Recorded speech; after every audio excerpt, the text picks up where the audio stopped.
Então, hoje nas nossas dicas de interpretação, eu vou fazer a leitura dramática de um texto meu, que eu escrevi nesse período particular que a gente está vivendo, que se chama Companhia Desvairada, ou Devaneios na Floresta. Então é uma leitura dramática, ela é um conto, e eu deixo como desafio para vocês tentarem interpretar sobre o que eu estava falando, do que eu estava falando. Então podem escrever depois nos comentários, né, a ideia, como vocês interpretariam esse texto que eu vou ler para vocês, tá bom? Então, com vocês, eu, Cláudia Venturi, Companhia Desvairada, Devaneios na Floresta. Morava entre as plantas, lá em cima daquele morro onde os ventos sopram mais fortes e as pessoas normais têm preguiça de subir. Sempre gostou de viver assim, perto das pessoas, porém não tanto a ponto de sentir a interferência delas em seu modo peculiar de pensar e de viver. Gostava de acordar com o canto dos pássaros e saber que ali estavam por causa das flores e frutas que cultivava. Sempre considerou uma bênção poder abrir a porta e admirar todas aquelas cores e colher um limão fresco para o seu suco matinal, ter o zumbido das abelhas para lhe dar bom dia. Nas redondezas, perto do seu ninho, tinha apenas mais 2 mulheres, tão misteriosas quanto, companheiras de vida e de sangue, com quem compartilhava esse pedaço de paz.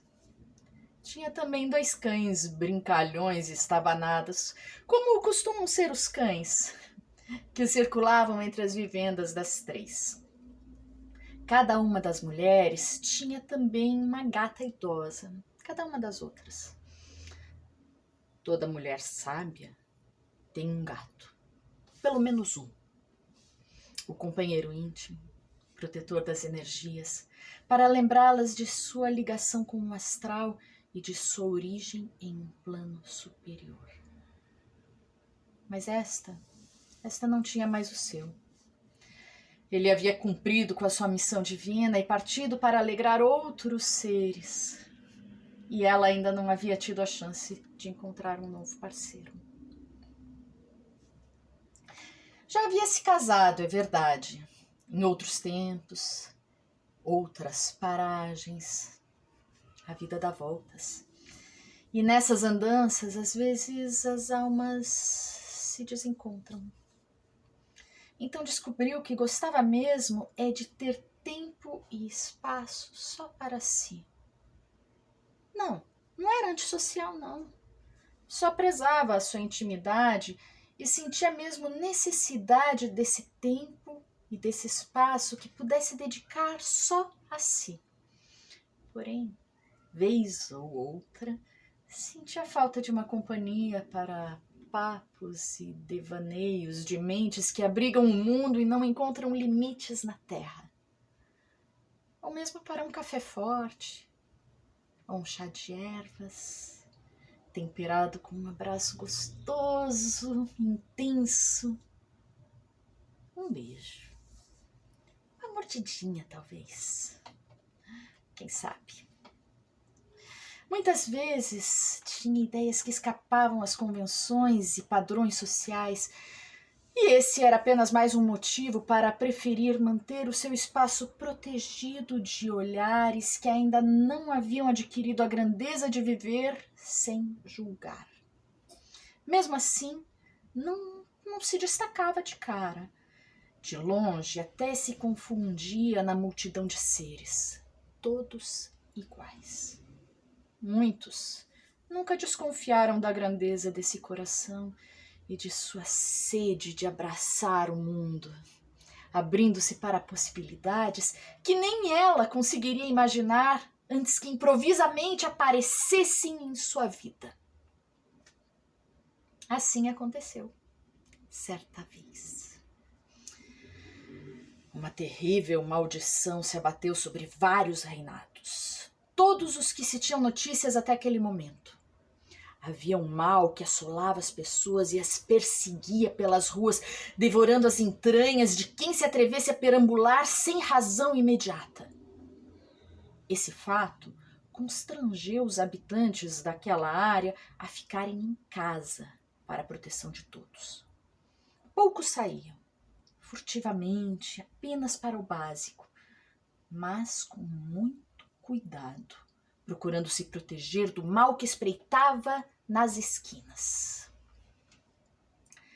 Em tempos de poucos contatos, ouvia-se muito as vozes da natureza, muito além dos pássaros dos jardins. Prestando atenção, conseguia-se até ouvir o mar batendo nas rochas a alguns quilômetros de distância. Mas também se ouviam os rumores de mentes criativas interessadas na vida alheia, que, sem poder sair de casa para controlar, inventavam passagens fantásticas para fragmentos de imagens que pegavam no ar e que não tinham como compreender. Até que um dia, o vento soprou de uma direção inesperada. O vento sempre soprava naquele lugar, mas nunca soprava daquele lado. E além do assovio rotineiro, trouxe uma voz, uma melodia, um canto. Isso era novo. A voz, as palavras, o canto e, de repente, esse vento, que era noroeste, retornou no dia seguinte. E mais uma vez no outro dia, começou a se fazer sentir com mais frequência. E a cada dia trazia um agrado, uma novidade. Um dia trouxe uma presença, depois um abraço, e no outro, uma luz. E do noroeste, com o vento, chegava sempre uma surpresa que apenas os dois compreendiam. Essa comunicação que vai além das palavras e das convenções. Um dia chegou um gato. Um gato escuro que encontrou o caminho para o refúgio dessa mulher. Chegou devagar e cantou. Cantou como o vento cantava. Ela o reconheceu na hora. Primeiro foi a mesma melodia. No dia seguinte, uma nova canção. Aos poucos foi se aproximando. Vinha e ia sem aviso, sem convite, mas sempre na hora certa. Começou a virar parceiro rotineiro de aventuras e de devaneios. Alargou os horizontes da criatividade e deu força para novas descobertas. Então veio a companhia, uma que não era esperada, calculada, tornou-se física, uma conexão de almas. Uma companhia que não seria facilmente aceita por mentes que ainda não haviam encontrado abertura para compreender que o amor não tem cor, não tem idade, não tem limites e nem enxerga qualquer diferença, mas sente a energia, a vibração, a sintonia e encontra o seu caminho, nem que seja por telepatia. Ela sabia. Ele sabia. E o vento encontrou o caminho para o encontro. Um encontro impossível, devido à maldição. E também devido à moral, que a cada dia se apresentava mais vigilante da vida alheia. Dizem que algumas vezes foram vistos caminhando juntos pelos bosques da região. Ela e o gato. Ninguém compreendia como a maldição não os atingia. Só pode ser magia! É o que o povo dizia.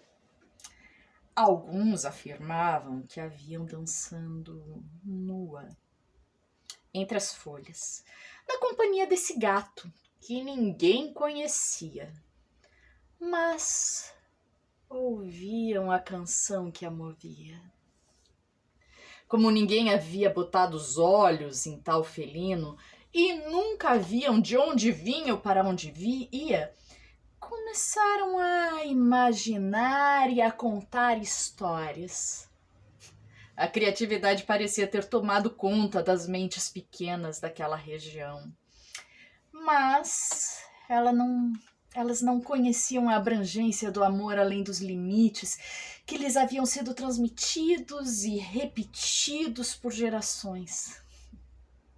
Contam que tal parceiro inusitado transformava-se em um jovem amante, sempre que os olhares curiosos desapareciam.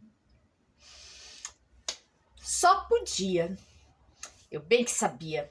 Afinal, quem que tanto fazia aquela mulher sozinha? E ele sempre chegava cantando, com o vento a acompanhar as suas rimas. E, enquanto ela dançava, a sua movimentação, tal qual a alquimia, o fazia lentamente adquirir as feições de um jovem com delicados cachos negros na cabeça, com um olhar que superava a distância e as maledicências e se transformava só em essência, só em amor. O seu corpo longilíneo possuía uma presença astral que sempre encontrava o caminho para a sua nova e inusitada companheira. Ninguém nunca havia presenciado tal transformação, que fique claro. Mal havia relatos sobre avistamentos do suposto gato. Mas que tal amante existia? Disso ninguém duvidava. Ouvia-se a canção, todos a ouviam, até mesmo aqueles que moravam mais longe, bem para lá da baixada. Poucos passantes se arriscavam por aquelas alturas, mas os que lá iam até relatam ter presenciado alguns movimentos da mulher dançando entre os arbustos da floresta. Relatam sentir o vento, que era sempre noroeste nessas ocasiões. Mais um rodopiar, um acorde e, de repente, um clarão. E nada mais se ouvia ou se via. Silêncio, plenitude. Dizia ela, conexão. Safadeza! Diziam as vozes de plantão.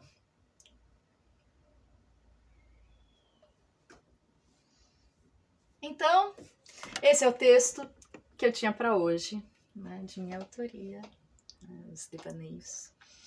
Enfim, até a próxima semana, com um pouquinho mais de interpretação. Obrigada.